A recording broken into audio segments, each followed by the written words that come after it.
అందరికీ నమస్కారం అండి. నా పేరు చంద్రశేఖర్. I'm from Hyderabad. ఈ జూమ్ సెషన్లో అవకాశం ఇచ్చిన రంగనాథ్ గారికి అండ్ వారి టీంకి కృతజ్ఞతలు తెలియజేస్తూ, మరి ఈరోజు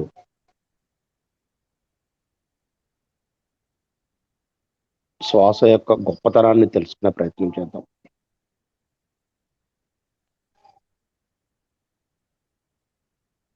నా ఫస్ట్ క్వశ్చన్,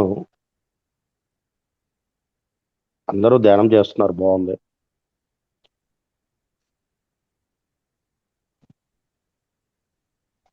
అందరూ శ్వాస మీద ధ్యాస పెడుతున్నారు.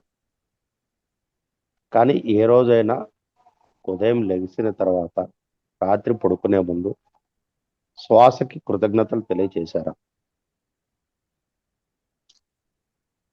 ఉదయం లేచిన తర్వాత శ్వాసకి గుడ్ మార్నింగ్ చెప్పారా ఎవరైనా?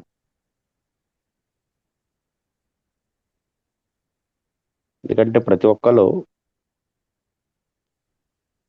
శ్వాస మీద ధ్యాస ధ్యానం అని చెప్పేసి చెప్తున్నాము. వినిపిస్తుందా మేడం? వినిపిస్తుంది సార్. శ్వాస మీద ధ్యాస అని చెప్పేసి చెప్తున్నారు, కానీ మరి ఆ శ్వాసను ఏ రోజైనా పట్టించుకున్నారా?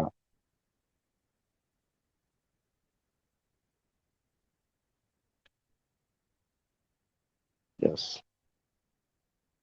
ఎవరికైనా మీరు పర్మిషన్ ఇస్తే వాళ్ళు చెప్పేవాళ్ళము.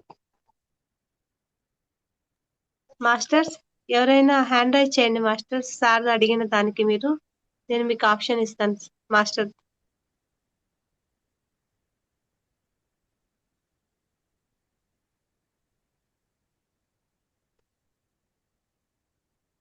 ఎవరైనా హ్యాండ్ రైజ్ చేయండి, సార్తో Okay. మాట్లాడాలి. సార్ అడిగిన దానికి అసలు మీరు ఉన్నారా లైన్ లో? ఉన్నారు సార్, అది ఊరికే ఫోన్ అక్కడ పెట్టేసి వెళ్ళిపోయారు. ఉన్నారు సార్. ఓకే, మాధవరావు సార్, మీరు మాట్లాడతారా సార్?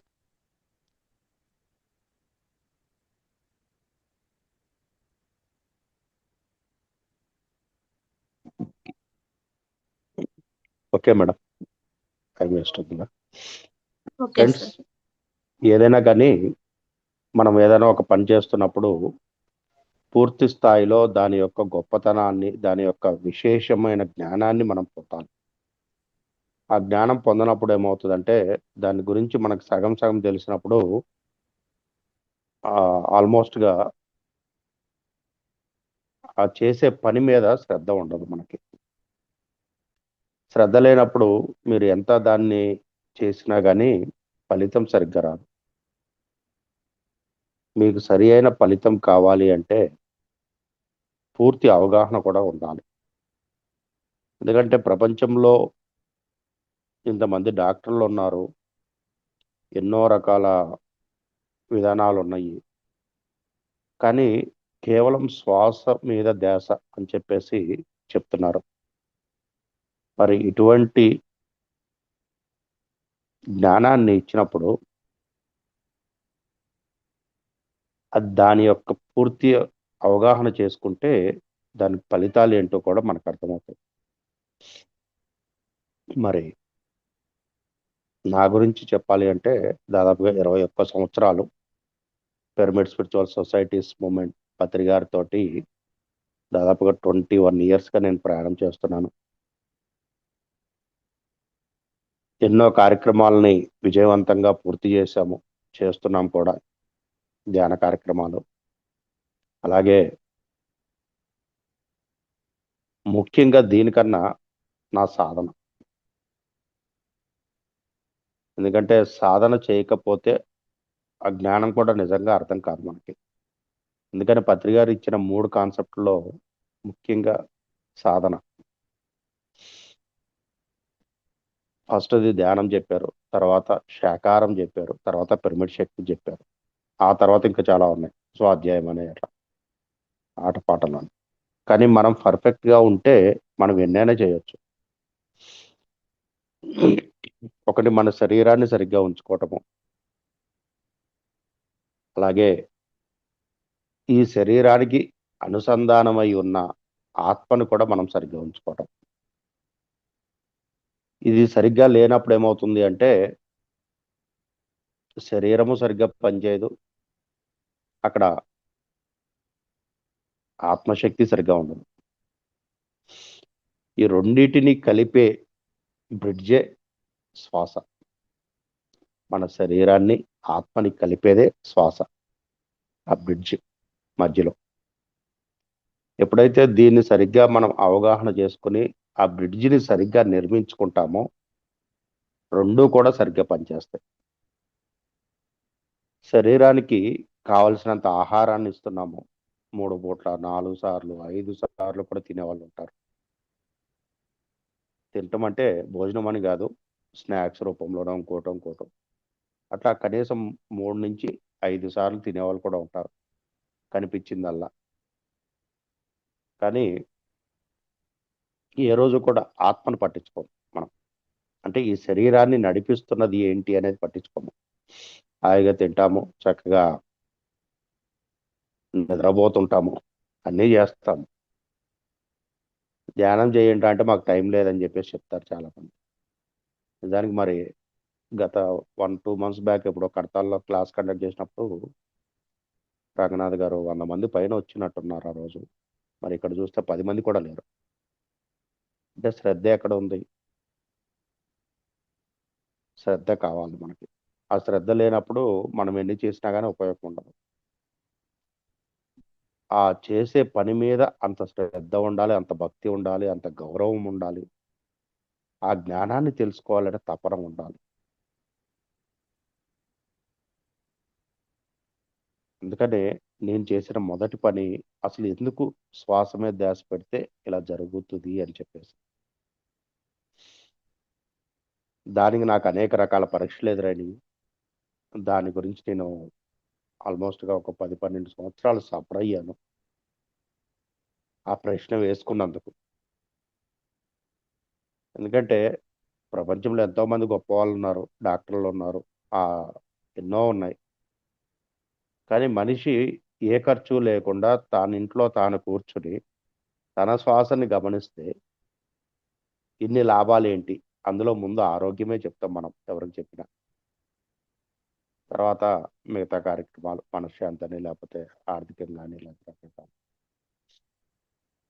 దాని మీద ఆ క్వెషన్ నేను బలంగా ఎందుకు వేసుకున్నానో ఆ రోజు నాకు తెలీదు కానీ, ఆ క్వెషన్ వేసుకున్నందుకు ఒక 10-12 సంవత్సరాలు నేను సఫర్ అయ్యాను. కానీ ఏ రోజు ఈ 12 సంవత్సరాల్లో నేను డాక్టర్ దగ్గరికి వెళ్ళలేదు. అంత సఫర్ అయినా గాని. కేవలం ఒక్క శ్వాస మీద ధ్యాస, ధ్యానము అనే ఒక ప్రక్రియ ద్వారా మాత్రమే నేను మళ్ళీ దాన్ని రికవర్ చేసుకోవటం మొదలుపెట్టాను. కాకపోతే కొద్దిగా లాంగ్ టైమ్ ఎక్కువైంది. కొన్ని కర్మలు కూడా ఉన్నాయి కాబట్టి దాంతో పాటుగా దాన్ని ఇది చేసుకోవాల్సొచ్చింది. నాకప్పుడు అర్థమైంది. ఎక్కడో బయట ప్రపంచంలో ఉన్న డాక్టర్ కాదురా బాబు కావాల్సింది. సరే ఎమర్జెన్సీ టైంలో అది ఉంటది. అది వేరే సంగతి. కానీ నీ లోపల ఒక డాక్టర్ ఉంటాడు. వాడిని నువ్వు మేలుకొలుపుకుంటే నీకు అన్నీ సరవుతాయి అని చెప్పేసి. ఆ విధంగానే నా లోపల ఉన్న ఆ వైద్యుడిని మేలుకొలుపుకొని శ్వాసతో సహాయంతోటి హీల్ చేసుకుంటూ రావటం జరిగింది. అలాగే ఎప్పుడైతే మన ప్రాణశక్తి మనకేమి ఎవరు కొనుక్కోవట్లేదు ఇది. చక్కగా ప్రకృతి ఉచితంగా ఇస్తుంది. ఇటువంటి ప్రాణశక్తిని మనం పట్టించుకోవడం మానేసాం నిజానికి. అన్ని కార్యక్రమాలు చేస్తున్నాం. నేను ఫస్ట్ క్వెషన్ అందుకే అడిగింది. ఎంతమంది గుడ్ మార్నింగ్ చెప్తారు అని. మీ ఫోన్‌లో ఉన్న అందరికీ గుడ్ మార్నింగ్ చెప్పేసుకుంటారు. ఉదయం లేసి ఒక మెసేజ్ పెట్టేసేసి.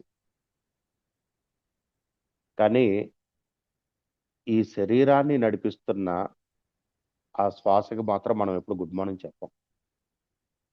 అందుకనే శ్వాస ఉంటే శివం, లేకపోతే శవం అన్నారు. అంటే ఆ శ్వాసలోనే పరమేశ్వరుడి యొక్క శక్తి దాగి ఉంది అనేది అర్థమవుతుంది. అటువంటి శ్వాసని ఏ రోజు కూడా పట్టించుకోలేదు మనం. దానంతట అది వస్తుంది, పోతుంది. మన పని మనం చేసుకుంటున్నాము. జరిగిపోతుంది కాలం. పునరపి మరణం, పునరపి జననం. ఈ శరీరము ఈ తల్లి కాకపోతే ఇంకో తల్లి, ఈ స్థలం కాకపోతే ఇంకొక స్థలము, అట్లా ప్లేస్లు మార్చుకుంటూ పుడుతుంది, చస్తుంది, పుడుతుంది, చస్తుంది. ఏం చేసావురా అంటే, నేను బాగా వ్యాపారం చేశాను, లేకపోతే నేను బాగా సంపాదించాను, లేకపోతే ఇంకా ఏదో చేశాను అని చెప్పేసి ఇలా చెప్పుకుంటున్నామే కానీ అసలు దేనికి వచ్చాము ఈ శరీరంలోకి అనే సత్యాన్ని మర్చిపోతున్నాం. అది ఒక గురువు ద్వారా మనకి గుర్తు చేయబడుతుంది. భగవంతుడికి పూజలు చేస్తున్నాం. కార్తీక మాసం చాలా చక్కగా పూజలు చేస్తాం. గుళ్ళకు వెళ్తాము, అభిషేకాలు చేస్తారు, దీపాలు వెలిగిస్తారు, ఎన్నో పూజలు చేస్తున్నాము. కానీ ఇక్కడి నుంచి ఒక మెట్టెక్కి మనము ఆత్మ వైపు ప్రయాణం చేస్తున్నాము. అంటే ఆధ్యాత్మికత నుంచి సోల్ లెవెల్లో ప్రయాణం చేస్తున్నాము. మరి సోల్ లెవెల్లో ప్రయాణం చేసినప్పుడు మనలో ఉన్న పరమేశ్వరుడిని మనం నిద్ర లేపాలి కదా. అది చేయట్లేదు. ధ్యానం చేస్తున్నారంటే చేస్తున్నాం సార్, రోజు 1 గంట చేస్తున్నాం, 2 గంటలు చేస్తున్నాం అని చెప్తున్నారు. కానీ మీరు ఎరుక స్థితిలో ధ్యానం చేస్తున్నారా లేదా అనేది ఇక్కడ ఇంపార్టెంట్. మీరు సరి అయిన ఎరుక స్థితిలో సాధన చేయనప్పుడు మీరు ఎంత చేసినా ఉపయోగం లేదు. ఎరుక స్థితి ఏంటి? మీ శ్వాసతోటి మీరు కలిసి ఉండటం నేర్చుకోవాలి. అంతేకాదు, కేవలం ధ్యానం అనే కాదు ఇక్కడ. మీరు ఏ పని చేసినా మీ శ్వాసతో ముడిపెట్టుకొని దానితోటి కలిసి మీరు పనిచేయటం నేర్చుకోవాలి. దాని అంత గొప్పతనము ఇంకొకటి లేదు. శ్వాస యొక్క అంత గొప్పతనం. ఆ శ్వాసను మాత్రం మనం పట్టించుకోవటం మానేస్తున్నాము. ఉదయం లెగ్గానే చక్కగా అదే బ్రెడ్ మీద కూర్చుని ఒక 4-5 శ్వాసల్ని చక్కగా లాంగ్ బ్రీత్ తీసుకుంటూ శుభోదయం మిత్రమా అని చెప్పేసి ఆ శ్వాసని పలకరిస్తే తీసుకున్న శ్వాస ఇక్కడి నుంచి నాభి వరకు వెళ్తుంది. అక్కడ వరకు వెళ్ళే శ్వాస మన శరీరంలోని అన్ని రకాల ఆర్గాన్స్ని ఉత్తేజితం చేస్తుంది, అది యాక్టివ్ చేసేస్తుంది. కానీ దానికి మాత్రం మనం గుడ్ మార్నింగ్ చెప్పం. పొద్దున్నే ఎవడు మెసేజ్ పెట్టాడా, ఎవడేం పంపించాడా అని మాత్రమే చూసుకుంటున్నాము, వాట్సాప్ ఆన్ చేసేసి. మరి ఇటువంటి కార్యక్రమం మనం ఎందుకు నేర్చుకోలేకపోతున్నాం ఇక్కడ? ఖచ్చితంగా మనం మొదట ఎవరికైనా గుడ్ మార్నింగ్ చెప్పాలి అంటే నీ శ్వాసను పలకరించాలి. ఒక లాంగ్ బ్రీత్ తీసుకోవటం, చక్కగా ఒక 4-5 లాంగ్ బ్రీతులు తీసుకోవటం అలవాటు చేసుకుంటే శరీరం అంతా ఆ శక్తి వ్యాపిస్తుంది, ప్రతి అణువులోకి, ప్రతి కణంలోకి. శక్తి ఎప్పుడైతే మన లోపల నిద్రాణంగా ఉన్నది అన్ని మనము పలకరించుకుంటూ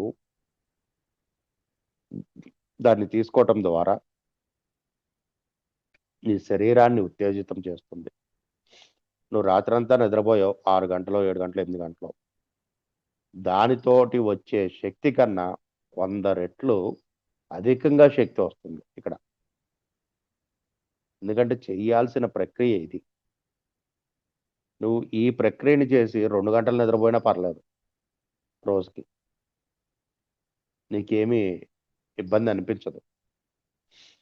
ఈ శక్తితోటి, ఈ ప్రాణవాయు అనే శక్తితోటి బయట ఉన్న ప్రాణవాయువుని లోపలికి తీసుకోవటం ద్వారా ప్రాణశక్తిగా మారుతుంది.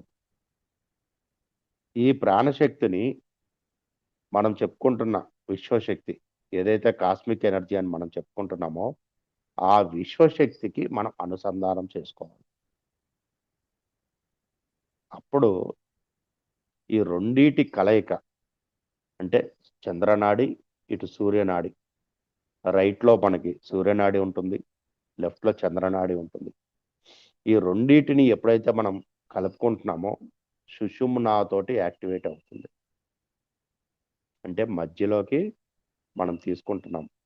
ద్వంద్వంగా ఉన్నాయి ఇప్పుడు వరకు, రెండుగా విడిపోయి ఉన్నాయి, ఎటు వాళ్ళు అటే ఉన్నారు. కానీ ఈ ద్వంద్వంగా ఉన్న రెండిటిని ఏకం చేసుకుంటున్నాం మనం.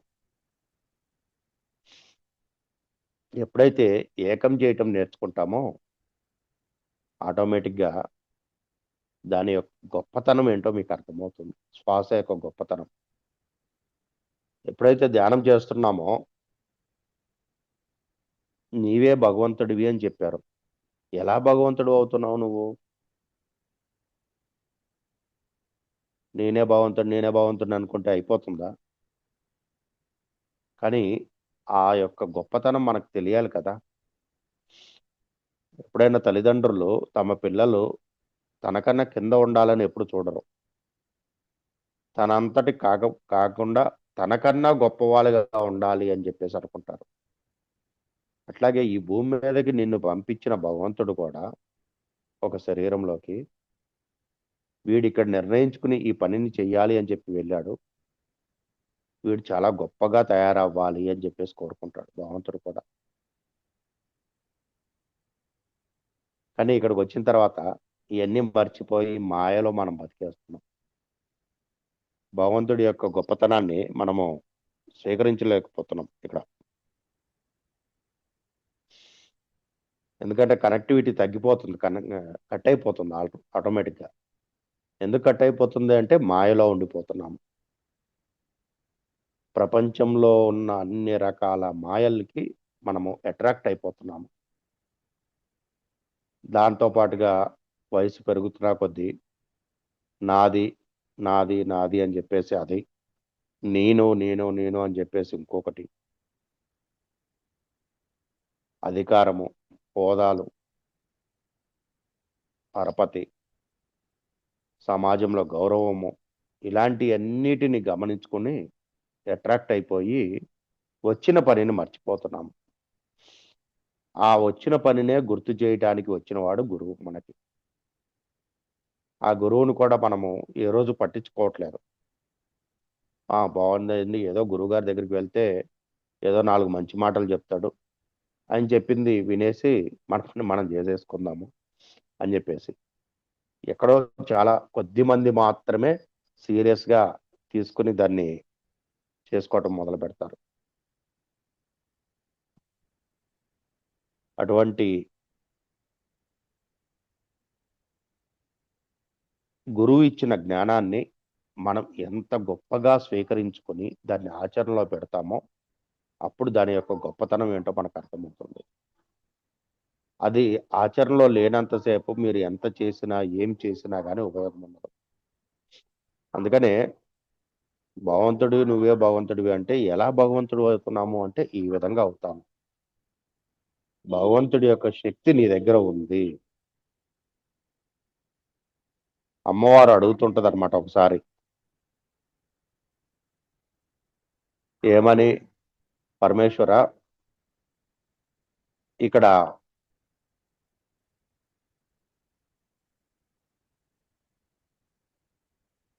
భూమి మీద ఉన్న మానవులు ఎన్నో కష్టాలను అనుభవిస్తున్నారు. మరి వారి కష్టాలు తీరాలంటే ఏం చేయాలి వాళ్ళు అని చెప్పేసి అడుగుతుంది అమ్మవారు. అడిగినప్పుడు ఆయన చెప్పిన సమాధానం ఒకటే, దేవి వాళ్ళకి పూజలు ఉన్నాయి, భజనలు ఉన్నాయి, స్తోత్రాలు ఉన్నాయి, పారాయణలు ఉన్నాయి, హోమాలు ఉన్నాయి, ఎన్నో రకాలుగా మనం అందించాము. కానీ వాళ్ళ స్థాయిని బట్టి అది పనికొస్తుంది. కానీ ప్రతి ఒక్కరికి ఒకటి ఉంటుంది గొప్ప విషయము. ఆ గొప్ప విషయం ఏంటి అంటే ఎవరైతే తన స్వరాన్ని తాను పట్టుకుంటాడో అప్పుడు నేను వాళ్ళకి ప్రసన్నుడిని అవుతాను అని చెప్తాడు. ఏం చెప్తున్నాడండి ఇక్కడ? తన స్వరాన్ని తాను పట్టుకుంటాడో అప్పుడు వాడు ఏది అనుకుంటే అది జరుగుతుంది, వాడు తలిచింది ఏదైనా కానీ ఫుల్ఫిల్ అయిపోతుంది అని చెప్పి. చూడండి ఎంత అద్భుతంగా చెప్తున్నాడు ఇక్కడ.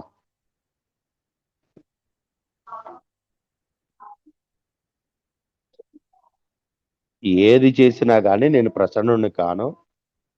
ఎప్పుడైతే తన స్వరాన్ని తాను అంటే మనం ఎక్కడున్నాడని ఎదుగుతున్నామో భగవంతుడు గుళ్ళో ఉన్నాడు లేకపోతే ఇంకెక్కడో ఉన్నాడు అని చెప్పేసి మనం ఎక్కడెక్కడో వెతుక్కుంటున్నాము. దానికి సరిగి ఏం కావాలని చెప్పేసి ఆ పూజలు చేస్తున్నాము, ఎక్కడెక్కడికో వెళ్తున్నాం, తీర్థయాత్రలు అన్నీ చేస్తున్నాము. కానీ భగవంతుడు ఎక్కడ దొరికాడు మనకి? దొరికాడా? దొరకలేదు. మరి దొరకనప్పుడు ఆయన ఎక్కడున్నాడు? అందుకనే ఆయన ఇంకా అంతకన్నా మరి తెలియగలవాడు కదా. ఎప్పుడైనా పిల్లల కన్నా తండ్రి కాస్త అనుభవం ఉన్నవాడే కదా. అందుకనే ఎక్కడున్నా కానీ మనిషి పట్టుకోగలడ్రా బాబు నన్ను, ఏ కలుగులో దాగినా కానీ నన్ను బయటికి తీస్తాడు, సప్త సముద్రాల్లో ఉన్నా నన్ను వెతికి పట్టుకుంటాడు, అంత గొప్పవాడు మనిషి, మానవుడి యొక్క మేధాశక్తి అంత గొప్పగా ఉంటుంది అని చెప్పేసి ఈ అంతా ఎందుకు వచ్చిందిలే అని వాడిలోనే కూర్చున్నాడు. వాడు లోపల కూర్చుంటే వీడు ఎక్కడ ఎతుక్కోడు పట్టుకోడు నన్ను అని చెప్పి, ఎవడో ఆడు అదృష్టం బాగుండి వాడు పట్టుకుంటే వాడు అదృష్టవంతుడు అవుతాడు. ఆడు ఆ తెలియగలవాడు ఎవడంటే తన శ్వాసను తాను పట్టుకున్నవాడు. తన శ్వాసతోటి అంటే ఆ శ్వాస రూపంలో శివుడు నీ లోపల ఉన్నాడు. దట్ ఈస్ కాల్డ్ ప్రాణశక్తి. ఆ ప్రాణశక్తి తోటి ఆయన నీ లోపల జీవుడిగా నిన్ను నడిపిస్తూ ఉన్నాడు. అప్పుడు ఆయనకి అర్థమైంది, ఓహో వీడిని ఎక్కడ ఎదుక్కున్నా కానీ లాభం లేదు, వీడు శ్వాస రూపంలో ఉంటే సరిపోతుంది అని. కానీ మనం ఇంత ధ్యానం చేస్తున్నా శ్వాస మీద ధ్యాస అంటున్నా కానీ ఏ రోజు శ్వాసను పట్టించుకోము. ఏదో శ్వాస మీద ధ్యాస అన్నారండి, ఆ తెలిసిందంట అంటారు, కానీ మళ్ళీ దొరకలేదండి అంటారు మళ్ళీ.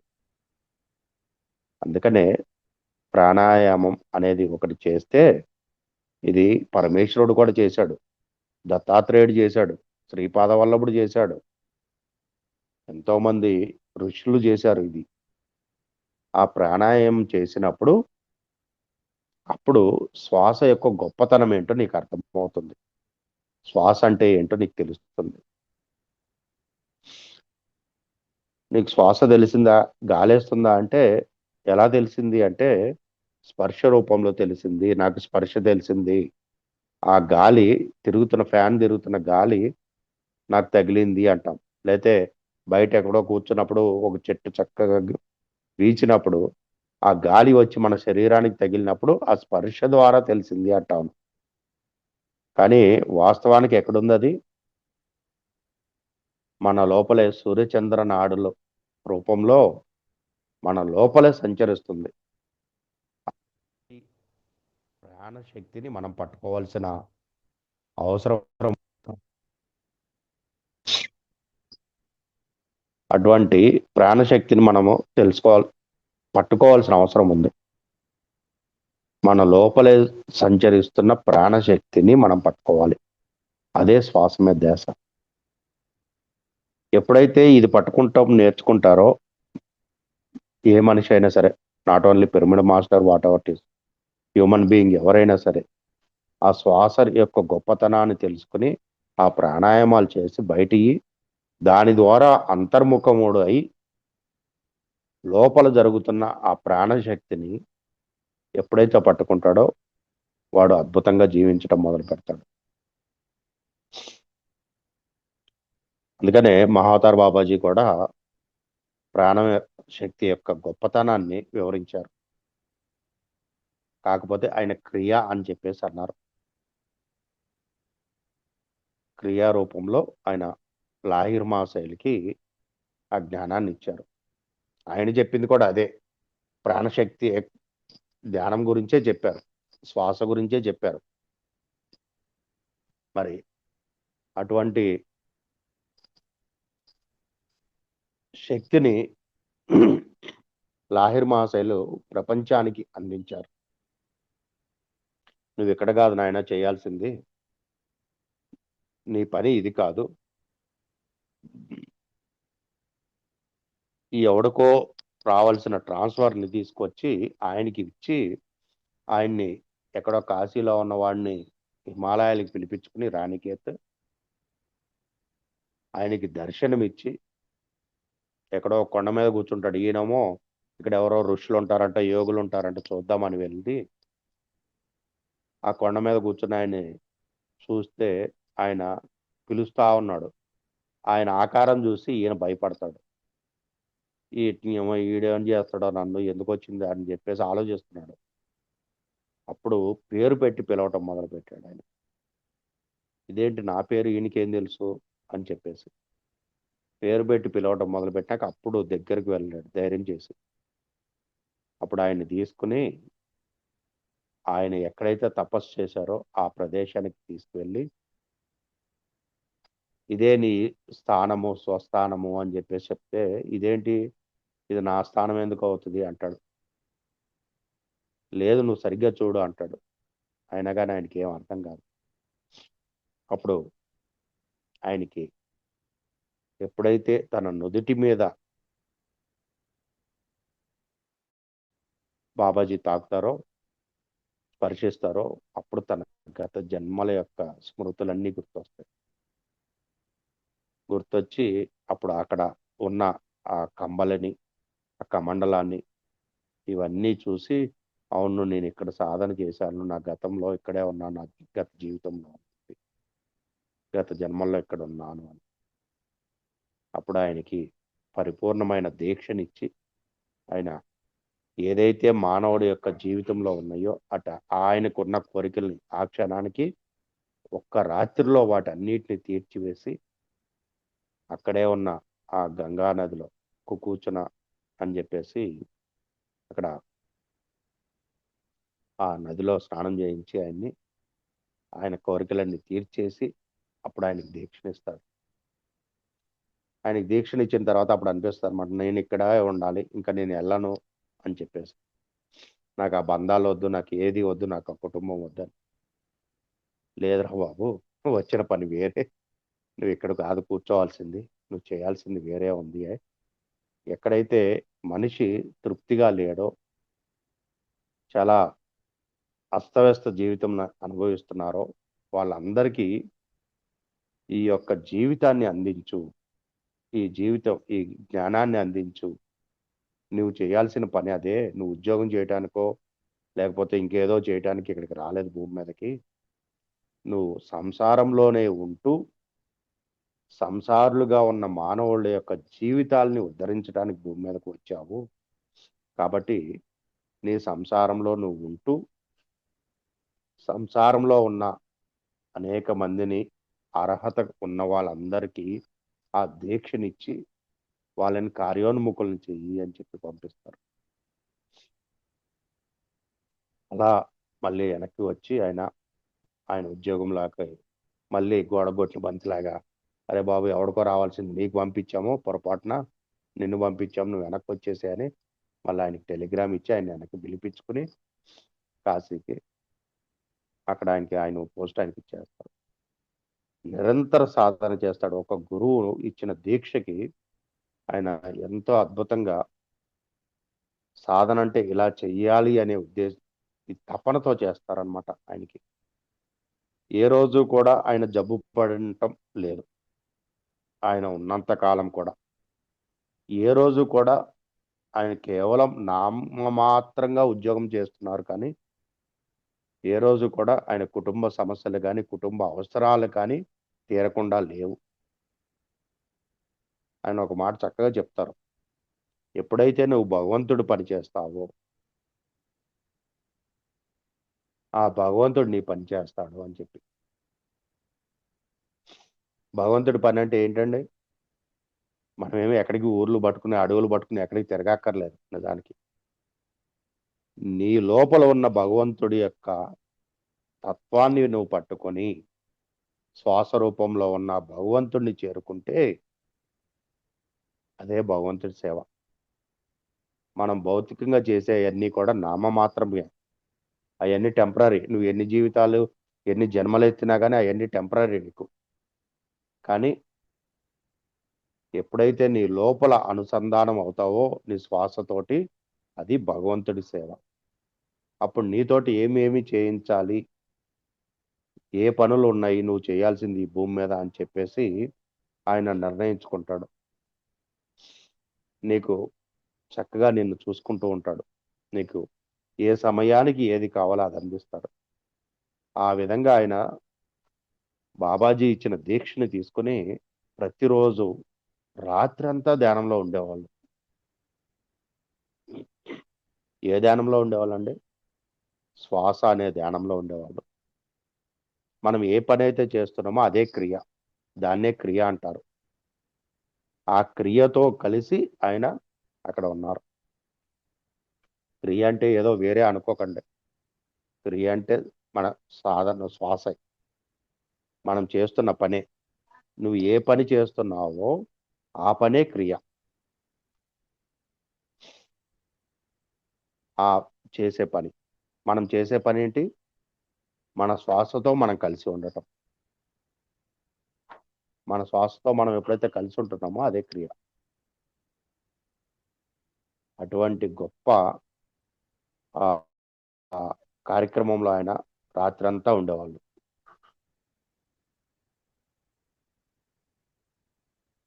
ఒకరోజు పక్కన ఉండాల్సిన మనిషి కనపడలేదని చెప్పేసి భార్య వెతుక్కుంటది. పడుకున్న మనిషి కనపడలేదు, ఎటు వెళ్ళిపోయాడు ఈయన అని చెప్పేసి. ఆ అప్పట్లో కరెంట్ లేదు కదా, ఆ దీపాలని పెద్దగా చేసి చూస్తుంది అనమాట. వెతుకుతూ ఉంటది. వెతుకుతుంటే ఒక మూలన చీకట్లో కూర్చుంటాడు ఈయన. ఎలా కూర్చుంటారో తెలుసా?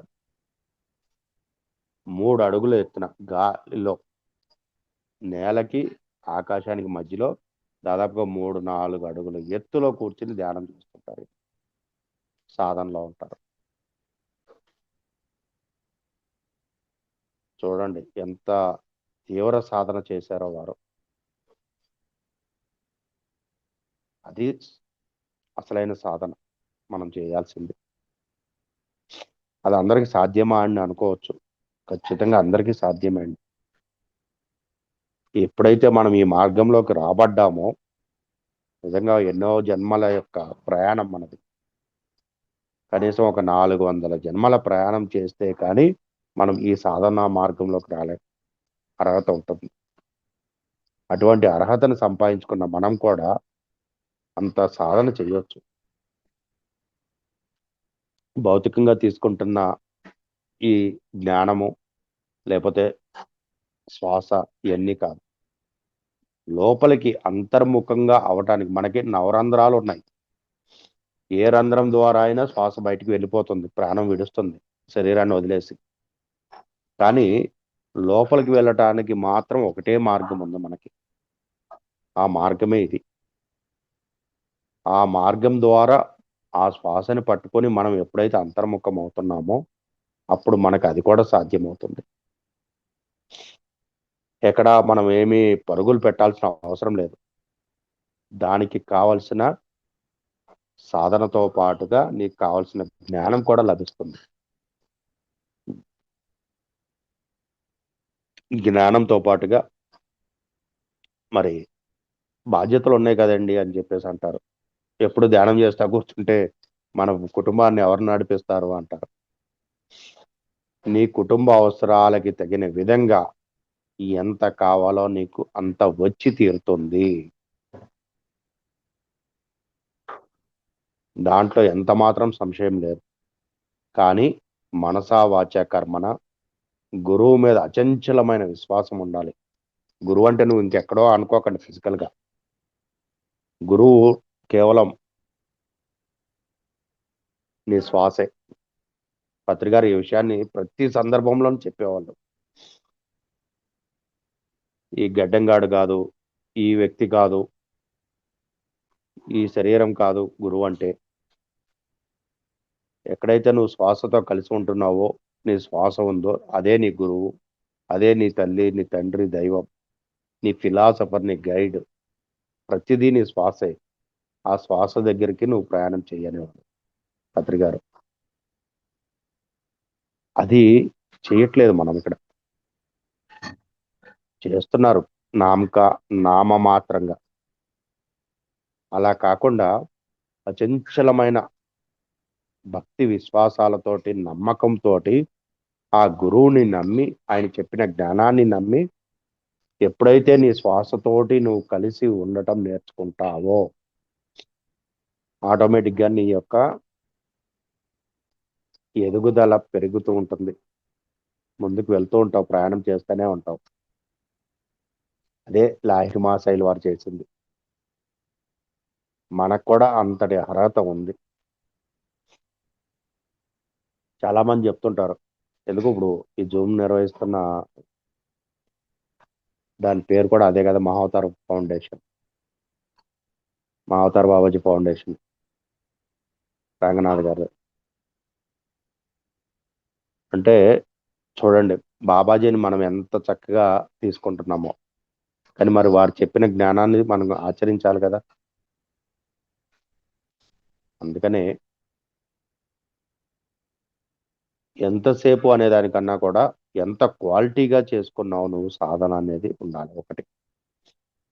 రెండోది, ఎన్నో రకాల భౌతికమైన విషయాలు మనకున్నాయి కుటుంబ పరంగా, కానీ వీటన్నిటి మాయలో పడి మనం కొట్టుకుంటున్నాము.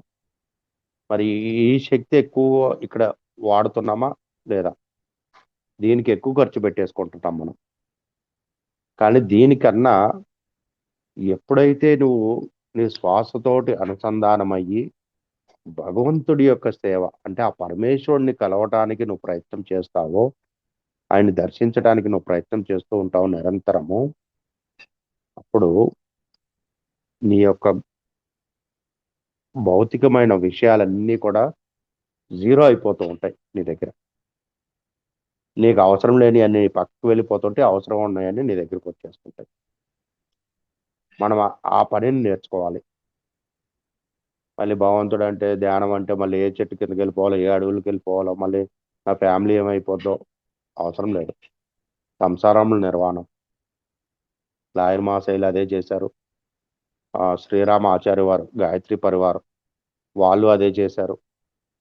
ఆయన కూడా సంసారంలోనే ఉంటూ ఎంతో గొప్ప సంస్థని ఏర్పాటు చేశారు వారు కూడా హరిద్వార్లో. ఈ రోజుకి గురువు యొక్క శక్తి ఎలా ఉంటుందో ఇక్కడ గమనించండి. 100 సంవత్సరాలు అయింది ఆయన ఒక జ్యోతిని వెలిగించారు ఆ రోజున. బహుశా 1926 ఈ సంవత్సరము 100వ సంవత్సరము పూర్తి చేసుకుంటుంది. నిరంతరంగా ఇంకా వెలుగుతూనే ఉంది. ఆయన ఆ రోజు నూనె పోసి ఆ దీపంలో ఆ ఒత్తి ఆ ప్రమిదలో వెలిగించింది. ఈ రోజుకి ఇంకా వెలుగుతుంది అది. హరిద్వార్ వెళ్ళినప్పుడు ఎప్పుడైనా చూడండి, గాయత్రి పరివార్కి వెళ్ళి. ఈ సంవత్సరం అది 100వ సంవత్సరం పూర్తి చేసుకుంటుంది. 100 సంవత్సరాలుగా ఒక గురువు వెలిగించిన జ్యోతి ఇంకా వెలుగుతుందంటే భూమి మీద మనకు అంతకన్నా నిదర్శనం ఏం కావాలి శక్తికి? ఇంత గొప్ప శక్తితోటి మనం ఉన్నాం ఇక్కడ. అఖండ భారతావనిలో ఈ యొక్క హిమాలయ సారువుల నుంచి ఈ పీఠభూమి వరకు, అంటే పీఠభూమి అంటే మనం నివసిస్తున్నది, ఎంత శక్తితోటి ఉంటే ఇది సాధ్యమవుతుంది. నిరంతరం -డిగ్రీల్లో కూడా ఆ ఋషి పుంగవులు, యోగులు అక్కడ ధ్యాన స్థితిలో ఉండబట్టి మనం ప్రశాంతంగా ఇక్కడ ఉండగలుగుతున్నాం. కానీ మనం కూడా ఆ ధ్యాన స్థితిలోకి వెళ్ళటం నేర్చుకుంటే మార్గం తెలిసింది. ఆ మార్గం తెలిసినప్పుడు ఆ గురువుని ఎప్పుడైతే నువ్వు పట్టుకోవడం నేర్చుకుంటావో ఆటోమేటిక్గా నువ్వు అంతటి గొప్పవాడు అవుతావు. ఇక్కడ చాలా సింపుల్ అండి నిజానికి, కానీ కొంచెం కష్టపడాలంతే. జ్ఞానం చాలా సింపుల్, కానీ దానికోసం కొంచెం కష్టపడాలి మనం అంతే. కష్టపడాలంటే మళ్ళీ ఇంకేదో చేయక్కర్లేదు, ఏం వదలక్కర్లేదు. రాత్రిపూట నీ సమయాన్ని కేటాయించు ధ్యానం కోసం. నేను చేస్తాను అండి, రాత్రిపూట 2ంటికి లేస్తాను, గంటకు లేస్తాను, లేకపోతే అది లేస్తాను అంటారు. అలా కాదు. ఖచ్చితంగా రోజుకి 4 గంటలు మీరు ధ్యానంలో ఉంటే, సింగిల్ సిట్టింగ్, ఏదో అప్పుడప్పుడు కుదిరినప్పుడు కాదు, ఎప్పుడు స్టేబుల్గా ఉంటారు, జారిపోరు మీరు కిందకి. మిమ్మల్ని ఎప్పుడు అలా నిలబెడుతుంటది. అదే ఇంకొక 2 గంటలు పెంచారనుకోండి, 6 గంటలు ధ్యానం చేశారనుకోండి, ఇంకొక మెట్టు ఎక్కుతారు అక్కడ. నిరంతరం మిమ్మల్ని మీరు పరీక్షించుకుంటూ, అంటే గమనించుకుంటూ ఎరుకతో జీవించడం మొదలు పెడతారు. ఇంకా అదే 8 గంటలు గనక మీరు చేయగలిగితే రోజుకి, మిమ్మల్ని కొట్టినవాడు లేడు ఇంకా. కనీసము 5 నుంచి 6 గంటలు తగ్గకుండా మీరు చేస్తే పూర్తి ఎరుక స్థితిలో ఉంటారు ఎప్పుడు కూడా ధ్యానంలో. మీరు చేసేది 10 నిమిషాలే అయిపోవచ్చు. మీరు ఏం గంటలు గంటలు కూడా చేయాల్సిన అవసరం ఉండదు ఒక స్థితికి వచ్చేసరికి. అంతే, లాయర్ మాసాయిలు కూడా రాత్రంతా చేసేవాళ్ళు, తెల్లవారులు చేసేవాళ్ళు. ఆయన ఎక్కడా రెస్ట్ తీసుకునేది లేదు, మళ్ళీ చూపించలేదు. 5 గంటలకు లేచి గంగా తీరానికి వెళ్ళి ఆయన కార్యక్రమాలన్నీ ముగించుకుని మళ్ళీ ఇంటికి వచ్చేసేవాళ్ళు. మళ్ళీ ఆయన ఉద్యోగం కోసం ఆయన వెళ్ళిపోయేవాళ్ళు. అలా అర్హత ఉన్న వాళ్ళందరికీ ఆయన దీక్షనిచ్చారు ఆ రోజున. చూడండి మరి, ఆ రోజున ఆయన చేసిన, ఈ రోజున మనం చేస్తున్న దీంట్లో గొప్ప సత్యం ఉంది. మనం ఉన్నామా లేమా భూమి మీద? ఉన్నాం కదా. ఉన్నామంటే దానికి ఏంటి గుర్తు? మన శ్వాసే కదా. మన శ్వాస ఉంటేనే మనం ఇక్కడ ఉన్నాము. శ్వాస లేకపోతే మనం ఇక్కడ ఉంటామా? అంటే శ్వాస లేదు అనుకుంటే మీకు ఈ భూమి మీద పని లేదు, అది అర్థం. శ్వాస ఉంది అంటే మీకు భూమి మీద చేయాల్సిన పని ఉంది, అలాగే నేర్చుకోవాల్సింది ఉంది. ఏం నేర్చుకోవాలి, ఏం తెలుసుకోవాలి మీకు తెలియదు అది. కానీ ఎప్పుడైతే ఈ శ్వాసను మీరు గట్టిగా పట్టుకొని దానితోటి మాట్లాడటం నేర్చుకుంటే, 1 రోజు, 2 రోజులు, 10 రోజులు, 40 రోజులు, లేదా 4 నెలలు, లేదా 6 నెలలు ఖచ్చితంగా మీతోటి మాట్లాడుతుంది. మనం చెప్తాం కదా, నా సిక్స్త్ సెన్స్ చెప్పిందండి అని చెప్పేసి చెప్తుంటారు చాలా మంది. ఆ పదం మనం చాలా సార్లు విన్నాం చాలా మంది దగ్గర నుంచి. నా సిక్స్త్ సెన్స్ నాకు చెప్పింది అని చెప్పేసి. ఏది, మనం ధ్యానంలోకి రాకముందు సంగతి ఇది. నా సిక్స్త్ సెన్స్ చెప్పింది అంటున్నాను. ధ్యానంలోకి వచ్చినాక నా ఇన్నర్ చెప్పిందండి అంటున్నాం మనం. రెండు ఒకటే. ఆ సిక్స్త్ సెన్సే ఇప్పుడు ఇన్నర్ అయింది మనకి. ఎప్పుడైతే మనం ధ్యానంలో ఉంటున్నామో, చేస్తున్నామో, సాధన చేసుకుంటూ వెళ్తున్నామో, అప్పుడు మనకి మన యొక్క గొప్పతనం ఏంటో మనకు అర్థమవుతుంది. ఎక్కడి నుంచి వస్తుందిరా ఈ జ్ఞానము అంటే, నీ లోపల అంతరాలలో దాగి ఉన్న ఈ జ్ఞానం జన్మ జన్మలుగా నువ్వు సంపాదించుకున్న జ్ఞానం. ఆ జ్ఞానము నీ ముందుకు వస్తుంది. నీ లోపల ఉన్నది అన్నీ కూడా నీకు కనెక్ట్ అవ్వటం మొదలవుతున్నాయి. ఎప్పుడు కనెక్ట్ అవుతున్నాయి? నువ్వు ఎప్పుడైతే శ్వాసతో కలిసి మాట్లాడటం నేర్చుకున్నావో, దాన్ని గమనించటం నేర్చుకున్నావో, దానితోటి ఎరుక స్థితిలో ఉండటం నేర్చుకున్నావో, అప్పుడు ఇవన్నీ కనెక్ట్ అవ్వటం మొదలవుతాయి. ఖచ్చితంగా నేను ఇంకొక ప్రశ్న వేస్తున్నా. శ్వాసను మీరు ఎవరన్నా చూసారా? ఎంతమంది ఉన్నారు ఈ జూమ్లో? 18 మంది ఉన్నట్టున్నారు. 15-16 మంది ఉన్నారు. వీళ్ళందరికీ నేను వేసే ప్రశ్న ఏంటంటే, శ్వాసను ఎప్పుడైనా దర్శించారా? సమాధానం ఉండదు కదా మనకి. కానీ మీ తీవ్రమైన ధ్యాన సాధన ద్వారా ఖచ్చితంగా దాన్ని దర్శించగలుగుతాం. ఒకరోజు ఆరోగ్యంగా ఉంది అంటాం శరీరం. చాలా హ్యాపీ మూడ్‌లో లేస్తాం నిద్ర లేసినప్పుడు. ఏంటి అంటే తెలీదు, చాలా హ్యాపీగా ఉంది ఈ రోజంతా అంటాం. 4 రోజులు పోయినాక చూస్తే, ఏంటో ఈ రోజంతా డల్‌గా ఉంది, ఏ పని చేయబుద్ధి కావట్లేదు, చాలా నీరసంగా ఉంది, చాలా డిస్టర్బెన్స్‌గా ఉంది అని చెప్పేసి అంటాం.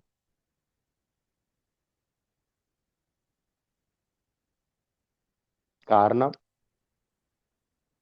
మీతో మీరు సరిగ్గా లేకపోవటం. అదే మీతో నిరంతరం మీరు సరిగ్గా ఉండటం నేర్చుకుంటే, ప్రతిదీ మీకు ప్రతిరోజు కొత్తదనాన్ని చూపిస్తుంది. ప్రతిరోజు భగవంతుడు ఏదో ఒక రూపంలో నీకు జ్ఞానాన్ని ఇస్తూ ఉంటాడు. నీకు దర్శనాలను ఇస్తూ ఉంటాడు. కొత్త విషయాన్ని నీకు నేర్పించడం మొదలవుతుంది. కొత్త విషయాలని నీకు నేర్పించడం మొదలవుతుంది. మరి ఇవన్నీ నువ్వు చెయ్యాలి, నేర్చుకోవాలి అంటే నిరంతరము నీ శ్వాసతో కలిసి ఎరుకలో ఉండటం నేర్చుకోవాలి. దానికి ఉన్న మార్గమే మనం చెప్పుకుంటున్నాం శ్వాస మీద ధ్యాస అని. ఇంకొంచెం అడ్వాన్స్గా వెళ్ళి, అంటే చాలా మందికి అపోహ ఏంటంటే ధ్యానం చేసే వాళ్ళు ఎవరికి ప్రాణాయామాలు అవసరం లేదండి అని. కానీ కావాలండి, ప్రాణాయామాలు చేయాలి. 15 నిమిషాలు చేయండి, ఎక్కువ అక్కర్లేదు. ధ్యానానికి ఉపక్రమించే ముందు, కూర్చునే ముందు పొద్దున పూట తెల్లవారుజామున 5కో 4కో లేచి కూర్చుంటారు కదా, చక్కగా బ్రష్ చేసుకుని ఒక గ్లాస్ నీళ్ళు తాగి ఒక 15 నిమిషాలు మీరు ప్రాణాయామాలని చేసి సూర్యనాడిని, చంద్రనాడిని యాక్టివేట్ చేసుకుని దాని ద్వారా మనం తీసుకున్న ఆ శ్వాస నాభి వరకు వెళ్తుంది. అంటే మన శరీరంలో ఉండే 2,72,000 నాడులకి అది యాక్టివేట్ చేసేస్తుంది. ఈ 2,72,000 ఏంటంటే మన శరీరంలో అన్ని కణాలకి వెళ్ళే దారులు అన్నమాట ఇవన్నీ. ఎప్పుడైతే నువ్వు అంత లాంగ్ బ్రీత్ తోటి నువ్వు ప్రాణాయామం చేస్తున్నావో అప్పుడు నీ అన్నీ యాక్టివేట్ అయిపోతాయి, ఓపెన్ అయిపోతాయి. ఎప్పుడైతే ఇది చేయకుండా మీరు ధ్యానం చేస్తున్నారో, అంటే శ్వాస మీద ధ్యాస పెట్టి చేస్తున్నారో, అది ఏమవుతుందంటే నాకు కొద్దిసేపటి తర్వాత శ్వాసే తెలియలేదండి అంటారు. శ్వాస తెలియకపోవడం కాదండి ఇది. అసలు నీకు శ్వాసే ఆడదు అక్కడ. ఎప్పుడైతే ప్రాణాయామాలు చేస్తున్నారో దీనివల్ల ఇంకొక ఉపయోగం ఉంది. మన ఇంట్లో ఇల్లు శుభ్రం చేసుకుంటున్నాం కదా రోజు, అటువంటి ప్రక్రియ. వర్షాకాలం ఉంది, వర్షాకాలంలో సూర్యుడు రావట్లేదు, రోజు వర్షాలే పడుతున్నాయి. కొన్ని రోజుల తర్వాత చెమ్మ వస్తుంటది గోడలకి, బాత్రూంలో టైల్స్ కానీ అట్లా కొన్ని ప్రదేశాల్లో ఆ చెమ్మ అలా ఉండిపోయి బ్లాకిష్గా వస్తుంటది. గమనించండి మీరు. అంటే ఒక ఫంగస్ లాగా అది పడుతూ ఉంటది. సేమ్ అలాగే మన ఈ నాడుల్లో ఎక్కడైతే మనకి ఇది ఉందో దీంట్లో కూడా వెళ్ళి అది ఒక బాల్ రూపంలో అది ఫంగస్ లాగా చేరుతూ ఉంటది. కొన్ని రోజుల తర్వాత నీకు శ్వాసే అర్థం కాదు. ఎందుకంటే అది నువ్వు క్లీన్ చేయలేదనుకో, ఆ గోడకు పట్టిన దాన్ని, మురికిని, ఆ ఫంగస్ని, చాలా డస్ట్, చాలా డిస్టర్బెన్స్గానే ఉంటుంది నిజానికి ఆ వాష్రూమ్లోకి వెళ్తే కూడా మనకి. అదే అది నీట్గా క్లీన్ చేసి ఆ ఫినాయిల్ వేసి వాట్ ఏదైనా చేసినప్పుడు అది ఎంత తలతల్లాడుతూ ఉంటుందో. ఎప్పుడైతే ప్రాణాయామాలు చేస్తున్నామో మన లోపల మనకి తెలియకుండా వేరపడిన ఆ అడ్డంకులన్నీ కూడా తొలగిపోతాయి. అందుకు ప్రాణాయామాలు చేయాలి. అంటే శ్వాసని సరిగ్గా నడిపించుకోవటానికి ఉన్న అడ్డంకులన్నీ తొలగించుకోవటానికి ప్రాణాయామం చేయాలి. ఓ గంటలు గంటలు చేయక్కర్లేదండి, ఒక 15 నిమిషాలు చాలు. ఒక 5 నిమిషాలతో మొదలు పెట్టండి, 10 నిమిషాలు చేయండి, తర్వాత నిదానంగా 15 నిమిషాలకు చేయండి. చక్కగా 45 నిమిషాలు ధ్యానంలో కూర్చోండి. తర్వాత అప్పుడు మీ స్థితి ఎలా ఉంటుందో మీరు చూసుకోండి. ఇన్ని రోజులు చేసిన సాధన ఎలా ఉంది, ఒక్క 10-15 నిమిషాలు మీరు ప్రాణాయామం చేసి, బయట ప్రాణాయామం నేను చెప్తున్న ప్రజెంట్. ఎందుకంటే ఒక్కొక్క మెట్టే ఎక్కాలి. ఒకేసారి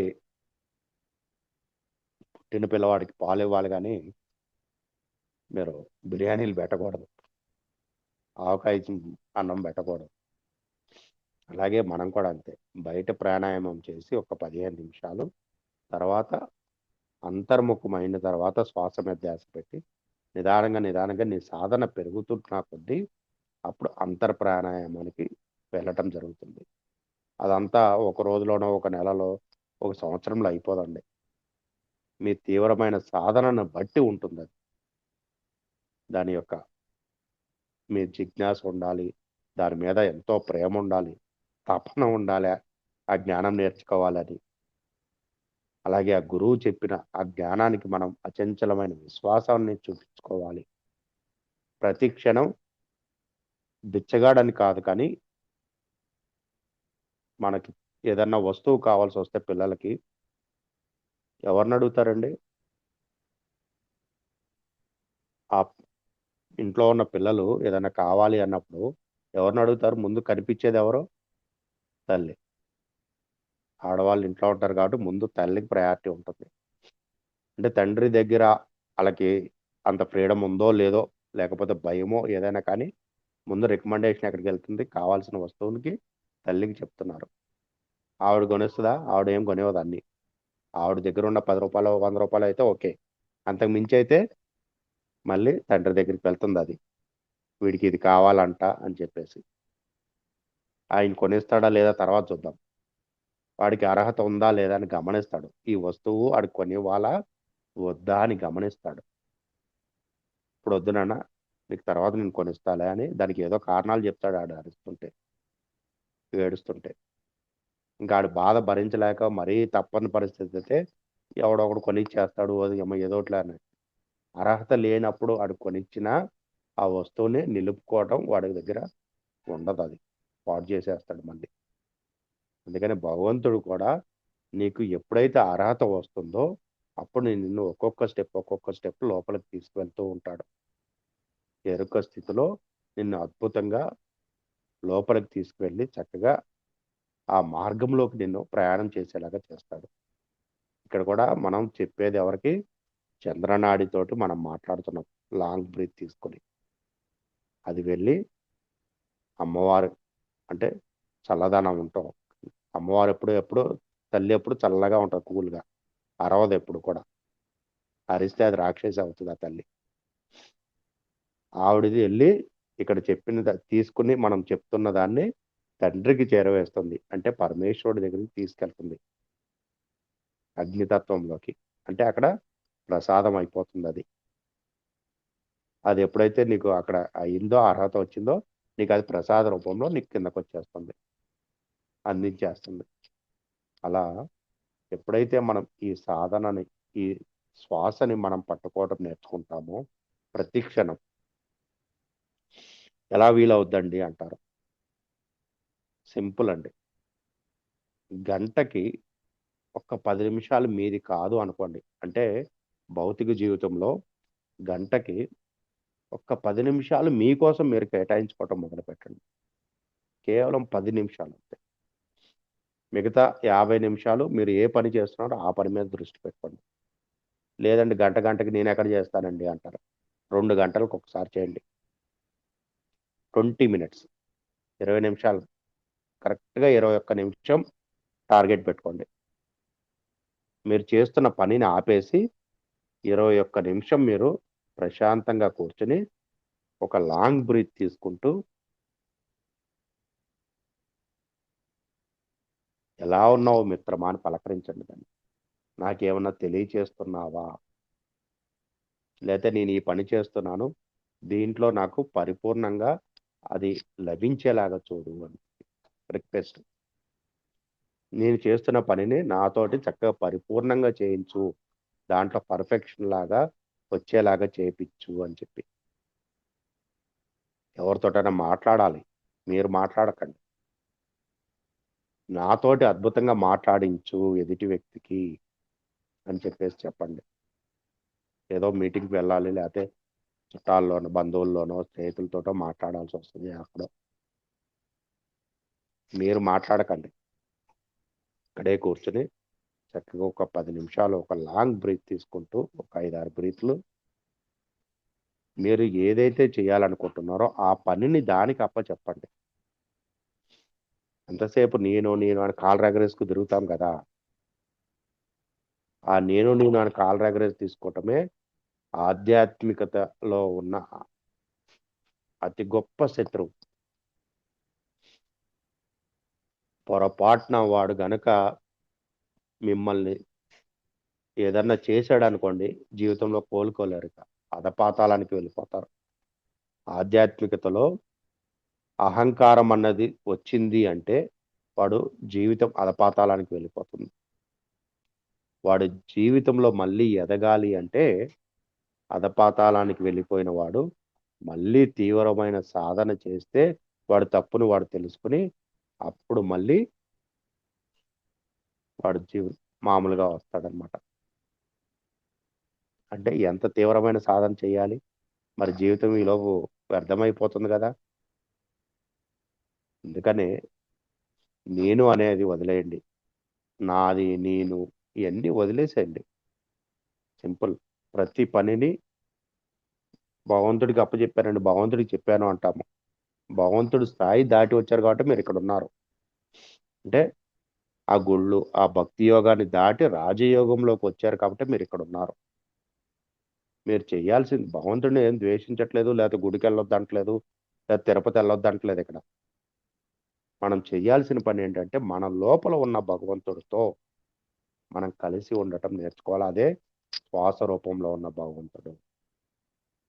ఆయనతో కలిసి ఉండటానికి మనం నిరంతరం ప్రయత్నం చేయాలి. ఖచ్చితంగా ఒక రోజున మీకు రిజల్ట్ వస్తుంది.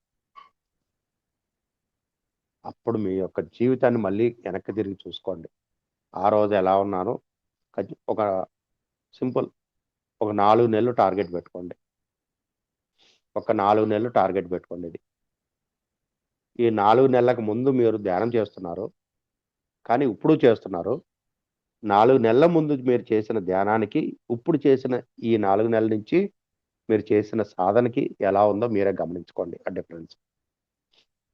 ఎప్పుడైతే మీ శ్వాసతోటి మీరు మమేకమవుతూ దానితోటి ప్రతి క్షణం మాట్లాడుకుంటూ, చక్కగా చెప్పాను కదా ఇందాడ, గంటకి 10 నిమిషాలు లేదా 2 అవర్స్ తర్వాత ఒక 21 మినిట్స్ అట్లా టార్గెట్ పెట్టుకుంటూ, ఇంకా వీలైతే రాత్రంతా మీరు సాధన చేసే అది వేరే.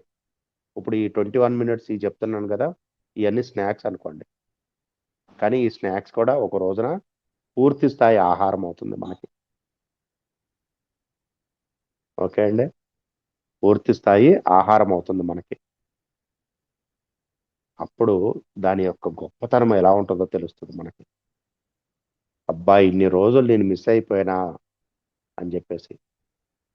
అందుకనే నిరంతరము ఎప్పుడైతే మీ శ్వాసతోటి మీరు మాట్లాడటము, పలకరించటము దాన్ని చేస్తూ ఉంటారు అంటే, ఎస్, ఇన్ని రోజుల కన్నా నన్ను పలకరించాడు రా బాబు అని అది చాలా సంతోషిస్తుంది. ఎందుకంటే పోయాడు రా ఈడు అని చెప్పేసి అంటే ఏం చేస్తారు, ముందు ఇదే పెట్టి చూస్తారు, ఈడు ఉన్నాడా పోయాడా అని చెప్పి. శ్వాస ఉందా లేదా, లేదా నాడీ పట్టుకుని చూస్తారు, వీడికి శ్వాస ఆడుతుందా లేదా అని. అవునండి, శ్వాస ఉంటే శివం అంటే పరమేశ్వరుడి యొక్క, భగవంతుడు ఎక్కడ దాగి ఉన్నాడు, నీ శ్వాసలో దాగి ఉన్నాడు. అందుకే నువ్వు ఎప్పుడైతే శ్వాసను సరిగ్గా పట్టుకుని దాన్ని గౌరవించి దాన్ని సాధన చేస్తున్నావో అప్పుడు నువ్వు భగవంతుడు అవుతావు. ఆ తండ్రి స్థానానికి చేరుకుంటావు. నువ్వు నీకు అర్హత ఉంటే ఆ తండ్రిని దాటి కూడా వెళ్తావు. ఆ తర్వాత కనీసం ఒక యోగిలాగా మారటానికి ప్రయత్నం చేద్దాం. ఆ యోగిలాగా మారటానికి ఉన్న ఏకైక మార్గమే శ్వాస. ఈ శ్వాస యొక్క గొప్పతనం మనం ఎన్ని చెప్పుకున్నా కానీ ఇంకా ఉందండి. కాబట్టి నిరంతరం దానితోటి ఎలా ఉండాలో అర్థమైందని అనుకుంటున్నాను. చక్కగా దాన్ని ఎక్స్పెరిమెంట్ చేసి చూడండి, మీకే అర్థమవుతుంది. ఎందుకంటే జీవితంలో నేను పొందాను కాబట్టి చెప్తున్నాను ఇవన్నీ. ఏది అయినా సరే నేను అనుభవించాను వీటన్నిటినీ కూడా. ఎందుకు అసలు శ్వాసకి ఇంత గొప్పతనము అని చెప్పేసి నా ప్రశ్న. అది ఆ ప్రశ్న నన్ను ఇంత ప్రయాణం చేయించింది. ఎంత అంటే ఆ వేసుకున్న ప్రశ్నకి 12 సంవత్సరాల సమయం తీసుకుంటున్నాను ఇది అర్థం కావటానికి. ఇప్పుడు 5 సంవత్సరాల నుంచి నేను దీంతో కలిసి ఏ పని చేసినా సరే నాకు సంబంధం లేదు. ఇదిగో ఈ పని ఉంది నా ముందు, ఈ పనిని నిర్వహించేది చేయించేది నాతోటి నువ్వే అని చెప్పేసి. ఈ 5 సంవత్సరాల నుంచి గడిచిన 15 సంవత్సరాలు నా లైఫ్కి చాలా డిఫరెన్స్. అంటే 21 సంవత్సరాల్లో నా ప్రయాణంలో ఈ 5 సంవత్సరాలు ఒక ఎత్తు అయితే 15 సంవత్సరాలు ఇంకొక ఎత్తు. అక్కడ అంతా నేర్చుకుంటూ వచ్చాను. ఆ ప్రశ్న వేసుకున్నందుకు ఇన్ని సంవత్సరాలకి దానికి జవాబు దొరికింది. దాన్ని అద్భుతంగా నేను ఆచరణలో పెట్టుకుంటూ వస్తున్నాను. దాని రిజల్ట్ కూడా నాకు అలాగే వస్తుంది. ఎంతసేపు 2 పదాలు మాత్రం మర్చిపోండి ఎప్పుడు కూడా. నాది నేను. అన్నీ సర్వం ఆయనే అనే మీ శ్వాస అన్న సత్యాన్ని భగవంతుడు, గురువు కూడా కాదండి. అయన్నీ కూడా పక్కన పెట్టండి. నీ గురువైనా వాడే, నీ తల్లిదండ్రులైనా వాడే, నీ ఫిలాసఫర్ అయినా, నీ గైడ్ అయినా, ఎవడైనా నీ శ్వాసే. ఆ శ్వాసకి అంత పవర్ ఉంది. అందుకనే దాన్ని సరి అయిన స్థితిలో నేర్చుకోవడానికి ప్రయత్నం చేయండి. దాంతో కలిసి ఉండటానికి ప్రయత్నం చేయండి. ఓకే అండి. థ్యాంక్ యూ మణి గారు.